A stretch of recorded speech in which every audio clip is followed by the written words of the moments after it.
Breaking news చూస్తున్నారు. వైసీపీకి deputy ముఖ్యమంత్రి పవన్ కళ్యాణ్ వార్నింగ్ ఇచ్చారా అంటే అవునన్న మాట వినిపిస్తోంది.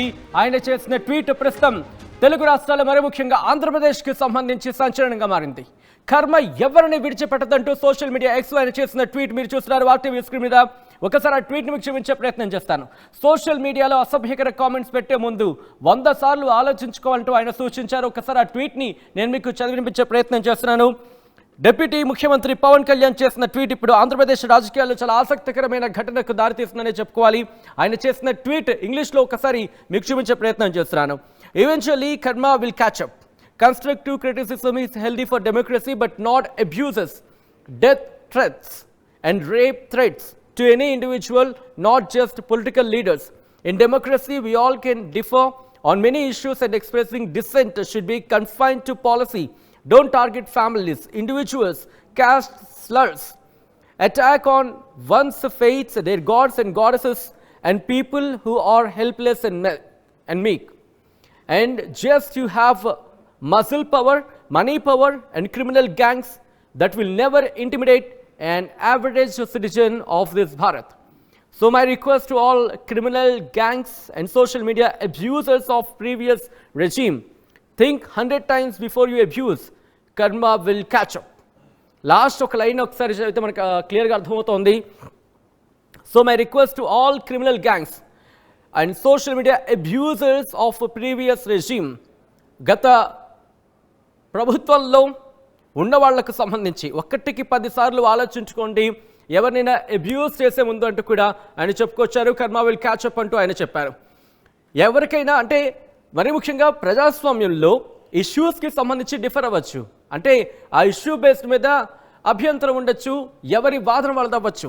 కానీ ఆ క్రిటిసిజం విషయానికి వచ్చినప్పుడు అంటే ఎక్స్ప్రెసింగ్ డిసెంట్ అంటే అసంతృప్తి వ్యక్తం చేసే విషయంలో పాలసీకి మాత్రమే కన్ఫైన్ ఉండాలి. అంటే ప్రభుత్వ పథకాలకు సంబంధించి కావచ్చు, లేకపోతే విధి విధానాలకు సంబంధించి కావచ్చు, అక్కడికే పరిమితం అవ్వాలి తప్ప కుటుంబాలకు కానీ, లేకపోతే ఇండివిజువల్స్ మీద కానీ, లేకపోతే కులం ప్రాతిపదికన కావచ్చు, లేకపోతే మతం ప్రాతిపదికన కావచ్చు, వీటి మీద ఉండకూడదు. ఆ అటాక్స్ కావచ్చు, లేకపోతే ఒకరి నమ్మకాలని టార్గెట్ చేయడం కావచ్చు, లేకపోతే వాళ్ళ దేవీ దేవతలను అవమానించే రీతిలో అలా ఉండకూడదంటూ కూడా ఆయన చెప్పుకొచ్చారు. ఈ నేపథ్యంలో పవన్ కళ్యాణ్ చేసిన ట్వీట్ ఒక్కసారిగా సంచలనంగా మారింది. తాట తీస్తామనబోతున్నారా? ఆ అంశానికి సంబంధించి చర్చ జరుగుతోంది. అప్డేట్స్ అందించేందుకు మా ప్రతినిధి రాజేష్ కూడా సిద్ధంగా ఉన్నారు. రాజేష్, ఇంట్రెస్టింగ్గా పవన్ కళ్యాణ్ చేసిన ట్వీట్ ఇప్పుడు సంచలనంగా మారిందని చెప్పుకోవాలి. ఎందుకంటే గత కొద్ది రోజులుగా సోషల్ మీడియాకు సంబంధించి ఎవరైతే ఇబ్బందికర వాతావరణం సృష్టిస్తున్నారో వాళ్లకు సంబంధించి యాక్షన్ ఆఫ్ ప్లాన్తో దిగింది ప్రభుత్వం. డిప్యూటీ సీఎం పవన్ కళ్యాణ్ కూడా ఘాటైన వ్యాఖ్యలు చేసిన సందర్భాలున్నాయి.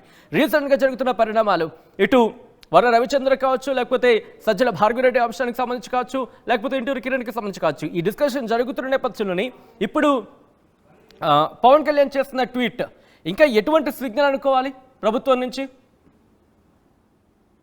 అంటే ఒక విషయాన్ని ఇక్కడ మనం అండర్లైన్ చేసుకోవాల్సి వచ్చింది. అదేంటంటే నిన్న శ్రీరెడ్డి కానీ, లేకపోతే మొన్న కళ్ళం హరినాథ్ రెడ్డి వీళ్ళంతా కూడా మీడియా వాళ్ళ సోషల్ మీడియాలో వాళ్ళే జరిగిన తప్పు చేశాము అని ఒప్పుకుని మాట్లాడుతున్న నేపథ్యంలో పవన్ కళ్యాణ్ తాజాగా ఈ ట్వీట్ చేయడం అనేది, ఎక్స్ లో పోస్ట్ చేయడం అనేది రాజకీయంగా కొంత కీలక పరిణామంగా మారింది. ముఖ్యంగా కర్మ అనేది ఎవరిని వదిలిపెట్టదు అంటూ ఆయన ఒక స్వీట్ వార్నింగ్ లాగానే ఇచ్చారని చెప్పాలి. గత 5 ఏళ్ల కాలంలో ఎవరైతే సోషల్ మీడియాలో ముఖ్యంగా బోరుగడ్డ అనిల్ లాంటి వాళ్ళు డైరెక్ట్ గా మీడియా ముఖ్యంగానో లేకపోతే సోషల్ మీడియాలోనే మా నాయకుడు ఆదేశిస్తే చంపేస్తాం లేపేస్తాం అనే విధంగా మాట్లాడారు. అలాంటి వారిని ఉద్దేశిస్తూ పవన్ కళ్యాణ్ ఈ వ్యాఖ్యలు చేశారు. కన్స్ట్రక్టివ్ క్రిటిసిజం అంటే ఒక నిర్ణయాత్మకమైనటువంటి క్రిటిసిజం అనేది విమర్శ అనేది ఉండాలి, కానీ చంపేస్తాం అదే విధంగా రేప్ చేస్తాం అంటూ మాట్లాడే వాటికి సంబంధించినటువంటి రాజకీయ నాయకులు గుర్తుపెట్టుకోవాల్సిన విషయం ఏంటంటే డెమోక్రసీలో ఖచ్చితంగా విమర్శలు అనేది చేయాలి, కానీ అవి పాలసీ మ్యాటర్స్ అంటే రాజకీయం వరకు మాత్రమే ఉండాలి, కానీ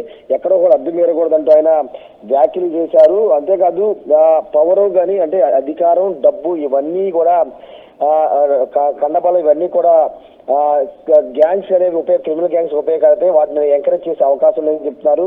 ఫైనల్ గా ఒక మాట అయితే ఆయన చెప్పారు, 100 అంటే ఒక ఏదైనా చేసేటప్పుడు ఖచ్చితంగా 100 సార్లు ఆలోచించి విమర్శలు చేయండి, కర్మ అనేది మిమ్మల్ని వెంటాడుతూనే ఉంటుందంటూ గత 5 ఏళ్ల కాలంలో జరిగిన పరిణామాలని ఆయన పవన్ కళ్యాణ్ ఉదాహరిస్తూ మొత్తం అన్న అంశాలను ప్రస్తావించారు. ఇక్కడ ఈ రోజు ఎందుకు ఈ ట్వీట్ చేశారంటే గత 3-4 రోజులుగా చూస్తున్నాము వైసీపీ గత 5 ఏళ్ల కాలంలో ఎవరైతే తెలుగుదేశం, జనసేన, బీజేపీ నేతలతో పాటు వాటి కుటుంబ సభ్యుల్ని బయటికి లాగి సోషల్ మీడియాలో ఇష్టానుసారంగా పోస్టులు పెట్టి ఆనందం పొందారో వాళ్ళని టార్గెట్ చేసి ప్రభుత్వం వాళ్ళని గుర్తించి ఒక్కొక్కరిని అరెస్ట్ చేస్తున్నటువంటి నేపథ్యం చూసా. ఇంకా అంటే రాజేష్ ఒక్కసారి ఇక్కడ ఎందుకంటే లాస్ట్ లైన్ గురించి నేను కూడా మాట్లాడాలనుకుంటున్నాను ఇప్పుడు. ఎందుకంటే think 100 times before you abuse, కర్మ విల్ క్యాచ్ అప్ అంటూ ఆయన చెప్పిందంటే ఒకసారి ఎవరినైనా అవమానకర రీతిలో మాట్లాడే ముందు 1కి 100 సార్లు ఆలోచించుకోండి, కర్మ తిరిగి వస్తుందంటే అంటే కనుక అంటే క్షమించమని ఇప్పటికీ కొంతమంది సోషల్ మీడియాలో వాళ్ళు రిక్వెస్ట్ చేసుకునే సిచ్యువేషన్. సో వాళ్ళని కూడా వదిలిపెట్టేదే లేదని చెప్పినట్టు భావించాలా, లేకపోతే నెక్స్ట్ జరిగే వాటికి భవిష్యత్తులో జరిగే వాటికి వార్నింగ్ కింద భావించాలా, అంటే రెండింటిని పరిశీలనలోకి తీసుకోవాలా? ఖచ్చితంగా రెండింటిని కూడా పరిశీలన తీసుకోవాలి. ఎందుకంటే ఇప్పుడు క్షమాపణ కోరేస్తే వాళ్ళకి క్షమాపణ ఇచ్చే అవకాశం లేదు. ఎందుకంటే తప్పు చేసిన వారికి ఖచ్చితంగా శిక్ష అనుభవించాల్సిందే అంటూ నారా లోకేష్ తన రెడ్ బుక్ లో ఎవరైతే పేర్లు రాశారో వాళ్ళ పేర్లు ప్రస్తావిస్తూ వస్తున్నారు. తప్పు చేసిన వారికి శిక్ష చట్టపరంగా శిక్ష పడాల్సిందంటూ ఆయన చెప్పుకుంటూ వస్తున్నారు. ఈ నేపథ్యంలో పవన్ కళ్యాణ్ కూడా చేసిన ఈ ట్వీట్ చూస్తే కనుక ఖచ్చితంగా ఎవరైతే తప్పు చేశారో వాళ్ళు కర్మానుసారం ఫలితం అనుభవించాల్సిందంటే తప్పు చేసిన వాళ్ళు శిక్ష అనుభవించాల్సిందనే ఉద్దేశమైన కర్మని ఫాలో అవుతుంది, కర్మ వెంటాడుతున్నట్టు ఆయన చేసిన వ్యాఖ్యలు. రెండోది, ఇకపైన ఎవరైనా చేస్తే గనక ఇప్పుడు జరుగుతున్న పరిణామాలు అంటే వైసీపీ హయాంలో ఎవరైతే తప్పులు చేశారో లేనిపోయిన అంటే ఫ్యామిలీ మెంబర్స్ వాళ్ళందరూ తీసుకొచ్చి ఇష్టానుసారంగా పోస్టులు పెట్టి ఆనందం పొందారో వాళ్ళు ఇప్పుడు ఏ విధమైన కర్మ అనుభవిస్తున్నారో ఇప్పుడు ఒకవేళ ఇలాంటివి చేయాలనుకుంటే డబ్బు కోసమో లేకపోతే కండబలం ఉపయోగించో అధికారం ఉపయోగించో ఇలాంటి విమర్శలు చేస్తే కనుక వాళ్ళకు కూడా కర్మ అనేది వెంటాడుతుంది. కాబట్టి గుర్తు పెట్టుకుని రాజకీయం చేయండి, ప్రజాస్వామ్యబద్ధంగా వెళ్ళాలంటూ పవన్ కళ్యాణ్ ఒక హెచ్చరిక జారీ చేశారు. అయితే దీనిపైన వైసీపీకి సంబంధించినటువంటి సోషల్ మీడియా వాళ్ళు ఆల్రెడీ రియాక్ట్ అవుతూ మొదలు పెట్టారు. అది మీకు కూడా అంటే పవన్ కళ్యాణ్ కూటమి నేతలకు కూడా వర్తిస్తుంది. టైం చేంజ్ అనేది ఒకటి ఉంటుంది, ఖచ్చితంగా కాలానుగుణంగా అది కూడా మీకు కర్మ మీకు కూడా వర్తిస్తున్నట్టు వాళ్ళు కూడా రియాక్ట్ అవుతున్నారు. మరి ఇది ఇంకా ఎంత మేరకు ఇంపాక్ట్ చూపిస్తుందో చూడాల్సిన అవసరం అయితే కనబడుతుంది. పవన్ కళ్యాణ్ అయితే చాలా సీరియస్ గా రియాక్ట్ అవుతూ ఉన్నారు. మొన్న నెల్లూరులో జరిగినటువంటి బాలిక అత్యాచార ఘటన మీద ఆయన వెంటనే రియాక్ట్ అయ్యారు, పోలీసులకు కూడా ఆదేశించారు. ఈ నేపథ్యంలో ఇప్పుడు ఈ కర్మకు సంబంధించిన విషయంలో ఎవరైతే వేడుకుంటున్నారో తప్పు జరిగింది మేము చేయలేదు, మా వెనకుండి ఎవరో ప్రోత్సాహంతో చేస్తేనే మేము చెప్తే చేసామంటూ రకరకాలుగా మాట్లాడుతున్న వాళ్ళందరికీ కూడా హెచ్చరిస్తూ అది ఆ రోజు ఉండాలి, ఆ ఇంగితం అనేది ఆ రోజు ఉండాలి, కర్మ అనేది ఎవరిని వదిలిపెట్టదంటూ పవన్ కళ్యాణ్ అయితే మాట్లాడారు. మరి ఇప్పుడు ఈ పవన్ కళ్యాణ్ చేసిన ట్వీట్ తర్వాత మిగతా వాళ్ళు ఎవరైనా మాట్లాడతారా లేదా అనేది చూడాల్సిన అవసరం ఉంది. కూటమి ప్రభుత్వం ముఖ్యంగా టీడీపీ మాత్రం ఎవరైతే తప్పు చేశారో వాళ్ళు మాత్రం వదిలే ప్రసక్తి లేదని చెప్తుంది.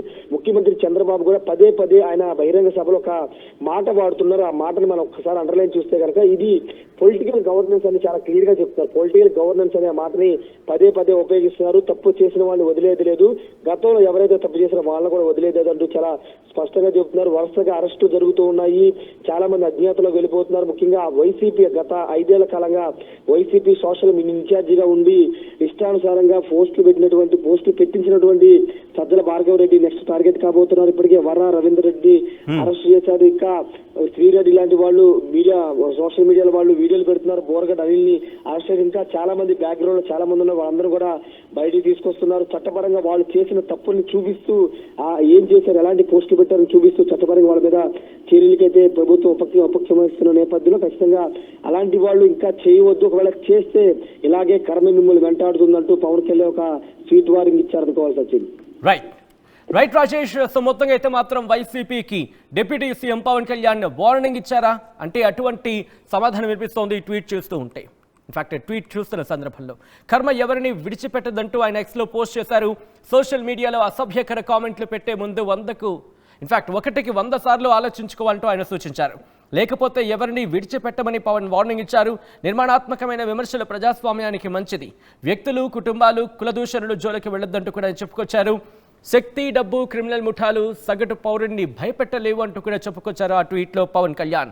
ఇటీవల సోషల్ మీడియాలో వ్యక్తిగత హననం, దూషణలకు దిగిన పలువురిని అరెస్ట్ చేశారు ఏపీ పోలీసులు. YCP social media in-charge Sajjala Bhargava Reddy, రాష్ట్ర నేత అర్జున్ రెడ్డిల పైన కూడా నాన్ బెయిలబుల్ కేసులు నమోదయ్యాయి.